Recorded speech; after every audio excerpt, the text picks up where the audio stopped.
এই শব্দটি উচ্চারণের পর মাননীয় সংসদ সদস্যগণ ডট চিহ্নিত স্থানে নিজের নাম পাঠ করবেন।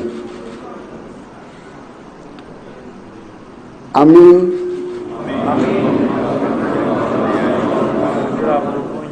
সংসদ সদস্য নির্বাচিত হইয়া সশ্রদ্ধ চিত্তে শপথ বা দৃঢ়ভাবে ঘোষণা করিতেছি যে আমি যে কর্তব্যভার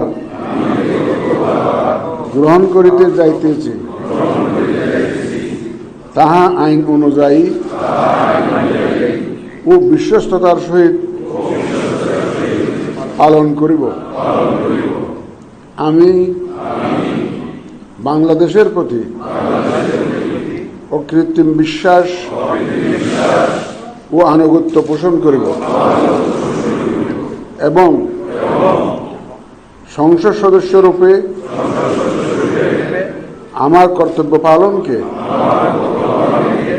ব্যক্তিগত স্বার্থের দ্বারা প্রভাবিত হইতে দিব না। ধন্যবাদ আপনাদের সবাই।